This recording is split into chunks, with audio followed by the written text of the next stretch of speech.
7. Barrett outside, the switch. Doncic goes, oh, what a great step! And then he hammers it home! Broke his ankles! Yo, what's going on, guys? Welcome back to a brand new video. I hope all is well. Thank you guys so much for tuning into this video. I really do appreciate it. If you're absolutely addicted to the New York Knicks like I am, make sure you click that red subscribe button down below and put that post notification bell on. It would be greatly appreciated. So today, I'm bringing you guys the New York Knicks versus Cleveland Cavaliers game preview. This game is supposed to start at 6 o'clock p.m. Eastern time, but I've also heard on Twitter and just some reports that the game may be at 5:30. So to be safe, some of you guys should put the game on at 5:30 just to make sure that it doesn't just to see what time it's really starting at, but this is going to be an extremely tough game. The Cleveland Cavaliers are 4-1. The New York Knicks are 3-2. The Cleveland Cavaliers just came off of a very impressive victory up against the Boston Celtics, winning in overtime, and this group looks amazing, and it's not even with them fully healthy. Obviously, Ricky Rubio's out with a knee injury. Dylan Windler's out with an ankle injury. He doesn't get crazy burn, but he's a decent shooter from beyond the arc, kind of a limited player, but Darius Garland is out with that eye injury, so you have Caris LeVert starting at the point guard position, and he just came off of one of his best games as a Cleveland Cavalier, putting up over 40 points, doing a really good job distributing the basketball. I believe he had 7 assists. He rebounded the ball very well, but before that game, he was extremely inefficient. He's not even shooting 40% from the field, I believe, for the season, but that's definitely going to give him a lot of confidence. When you just take a look at Caris LeVert's game, how sometimes he could take questionable shots, but he's athletic, but he doesn't move extremely fast. He just has very good body control, and he's able to get to his spots, and he's an improved playmaker throughout his career when you even look back at the Michigan days and the Brooklyn Nets days. So you take a look at their starting lineup right here. They have Caris LeVert, they have Donovan Mitchell. At the 3 position, they have Dean Wade. At the 4 position, they have Evan Mobley, and at the 5, they have Jared Allen. Dean Wade is someone that doesn't even average 5 shots per game when you look at his stats, but he is someone that you still need to look out for outside on the perimeter, because in those limited shots he is taking, he's still able to stroke the triple and really execute from downtown. He's a very good release. He has very good mechanics, so we're definitely going to have to defend that three-point line, because Donovan Mitchell has done an amazing job not just scoring the basketball, but distributing the basketball. I believe he's averaging at a career high in assists. It's a short sample size or a small sample size, but he's doing a really good job distributing the basketball right now. He's extremely efficient. He's getting after it on defense. He's averaging over 30 points per game. We know his athleticism. We know how he's a 3-level scorer. He's a mentally tough player, and obviously, the whole storyline or the whole headline was Donovan Mitchell's going to be a New York Knick this past offseason. So I want Jalen Brunson, I want RJ Barrett to take this game personal. I know RJ Barrett said he never really felt any type of way about how his name was thrown in the Donovan Mitchell sweepstakes for a potential trade to get a Donovan Mitchell. Then we extended him. But I want RJ to be angry. I want him to be like, all right, this is the guy that the Knicks wanted me to be traded for.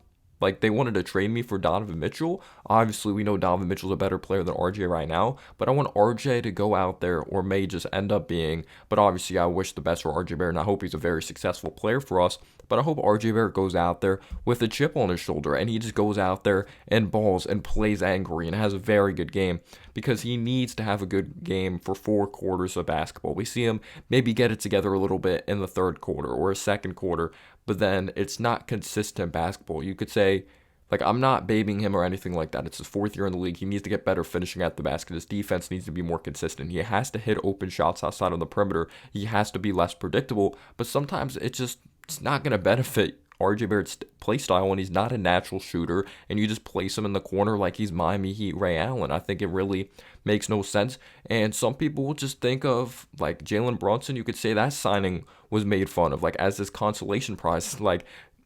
Other people that aren't Knicks fans were just laughing at the signing, oh, you overpaid for this guy, you guys were so desperate for a point guard. That's how some people were thinking, you missed out on Donovan Mitchell.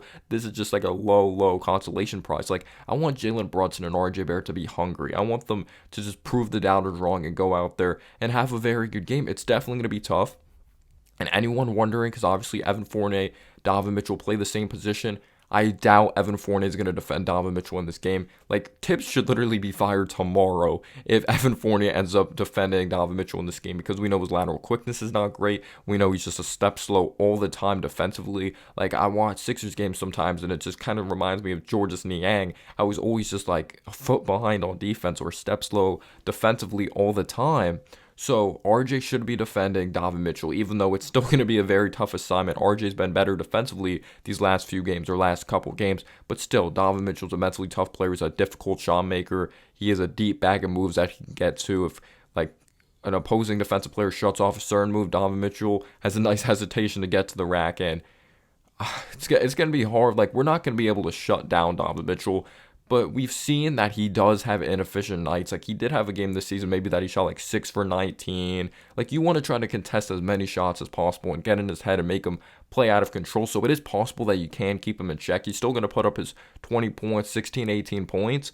But, like, try to lower it, like, to bad efficiency. You don't want him shooting 50% from the field, that type of thing. So I would try to just get in Donovan Mitchell's head. RJ needs to be extremely physical with them, but play smart at the same time. And one matchup that I'm very interested in seeing, and I think it's a matchup everyone should highlight, is Mitchell Robinson and Jarrett Allen. Mitchell Robinson got into foul trouble once again when it came to the past game up against the Milwaukee Bucks. Brook Lopez absolutely destroyed him. Like I said, it was like watching one of the best offensive lines attack like some high schoolers, like just block the shit out of them, because Brook Lopez was just able to position himself, manhandle Mitchell Robinson when it came to the interior.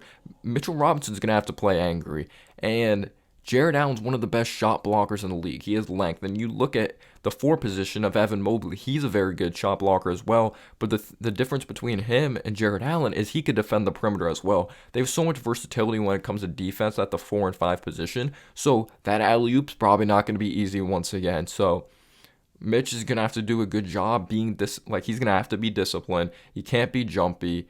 Like, Jarrett Allen may push him around at times because he is stronger than him, but he needs to play straight hands up fundamental defense. He just can't play undisciplined. He can't have stupid fouls. Also, one of the most important things of all is Mitchell Robinson needs to box out. He needs to play extremely physical. I understand Jarrett Allen weighs more. He may have more muscle on his frame, but this is the game. Like, I really hope Mitch has been working on a new technique or refining some things in practice to box out, because Jarrett Allen averages over 10 rebounds per game. He's not just one of the best like shot blockers in the league, he's one of the best rebounders. I understand Mitch snags offensive rebounds, but his defensive rebounds, he still needs work in that department. We see him put up 8 or 9 rebounds some games, but you see like 5 of them are offensive rebounds. I'm okay. That's awesome. He gives us second chance opportunities, but he's supposed to also be coming down with the rebounds that, like, that's our possession. We can't allow Cleveland to get second chance opportunities as well. It's awesome for us that you're giving us second chance opportunities, but you can't allow them for the opposing team as well. Definitely needs to lock in on, and also just key in on, just watch out, has to be a part of the game plan, is those alley-oops around the basket.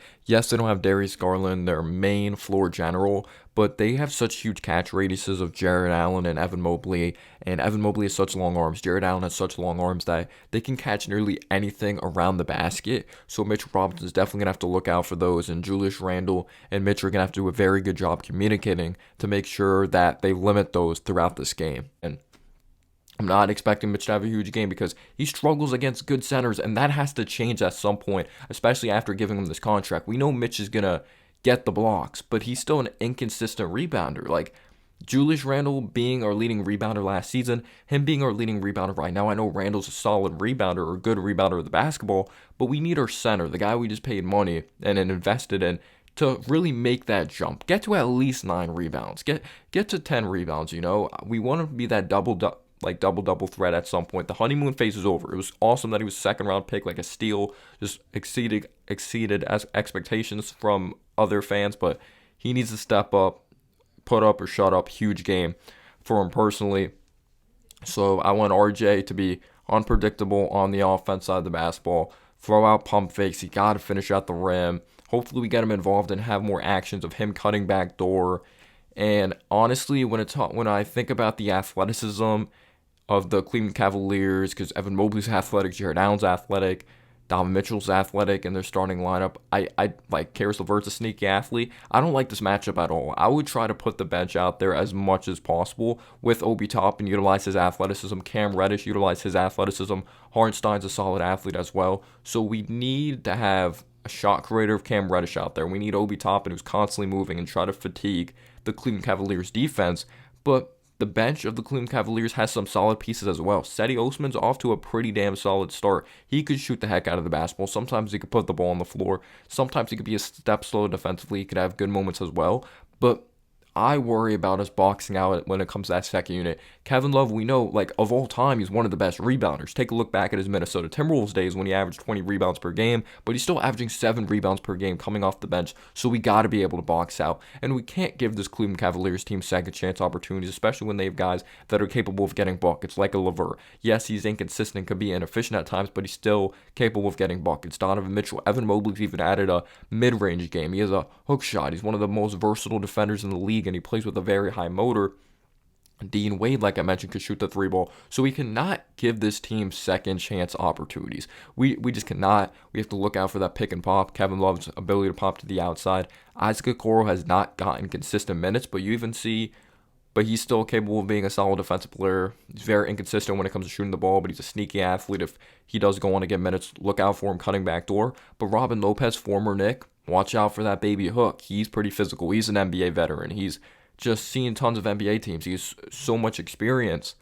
But Brunson, when I look at Jalen Brunson versus Karis LeVert, I do think Brunson's going to be able to break down the defense. It's just when he gets the basket, it's going to be hard. He's going to have to put up those floaters. He's going to have those good up and unders that we've seen versus the Hornets or even the Magic. I know those are totally different matchups, but when you have Jared Allen in the interior and when you have Evan Mobley in the interior, it's going to be hard to get shots off against them. So if doubles are thrown or the defense is blitz them, he's going to have to make like brilliant reads like he did versus the Hornets when the Hornets threw a double at him when I believe it was overtime or down the stretch. He was able to just split the double team and then find Mitch in the inside.